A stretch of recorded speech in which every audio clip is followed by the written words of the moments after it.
واقعی عقلمند خواتین اس بیان کو سنیں گی تو وہ جو مسکنسپشن پیدا کیا جاتا ہے کہ جناب اسلام میں عورتوں کو آزادی نہیں ہے، جناب اسلام میں عورتوں کے لیے گھٹن ہے، اللہ اکبر، ذرا پہلے اسلام سے پہلے کے حالات پڑھو اور اس کے بعد اسلام کے آنے کے بعد عورتوں کو کیا شاندار مقام میرا دین دیتا ہے۔ اللہ کے نبی نے دا بیسٹ لوگوں کی جب مثال بیان کی، بہترین لوگوں کی مثال بیان کی، تو نبی پاک فرماتے ہیں، ترمذی کی حدیث ہے، سب سے بہتر وہ ہے جو اپنے اہل کے لیے بہتر ہو، یعنی اپنی فیملی کے لیے بہتر ہو، اور آقا فرماتے سنو میں تم سب سے زیادہ اپنے اہل کے لیے بہتر ہوں۔ نبی پاک سب سے زیادہ اپنی فیملی کے لیے بہتر۔ نبی پاک علیہ الصلوۃ والسلام سے ایک شخص نے پوچھا، حضور شوہر پر بیوی کا کیا حق ہے؟ تو آپ نے فرمایا جب وہ کھائے یعنی شوہر کھائے تو بیوی کو کھلائے، جب لباس پہنے اسے بھی پہنائے، اس کے چہرے پر نہ مارے، اسے بدصورت نہ کہے، اور اگر سمجھانے کے لیے اس سے علیحدگی کرنی پڑے تو گھر میں ہی علیحدگی کرے۔ اللہ اکبر۔ ایک بار حضرت عمر فاروق رضی اللہ عنہ کی بارگاہ میں، سنیے کا بڑا دلچسپ واقعہ۔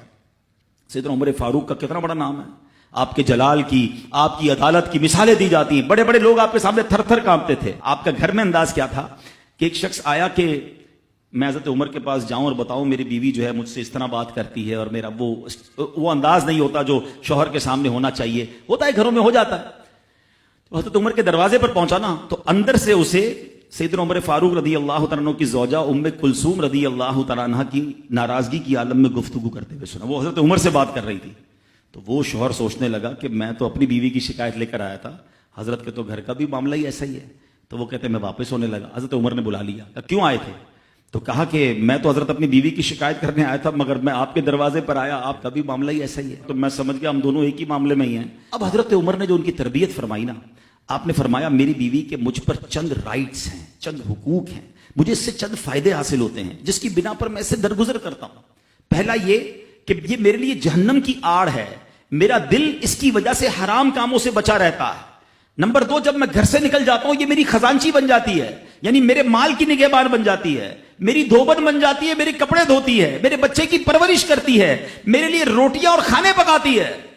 تو وہ شخص کہتا ہے یہ سارے فائدے تو مجھے بھی اپنی بیوی سے حاصل ہیں، تو میں تو کبھی درگزر سے کام نہیں لیتا، وہ مجھے کہتی میں اسے لڑنا شروع کر دیتا ہوں۔ کہتا آج آپ کی بات سے نصیحت مل گئی، اب میں اپنی بیوی کی چھوٹی موٹی باتوں کو میں بھی درگزر کر دوں گا۔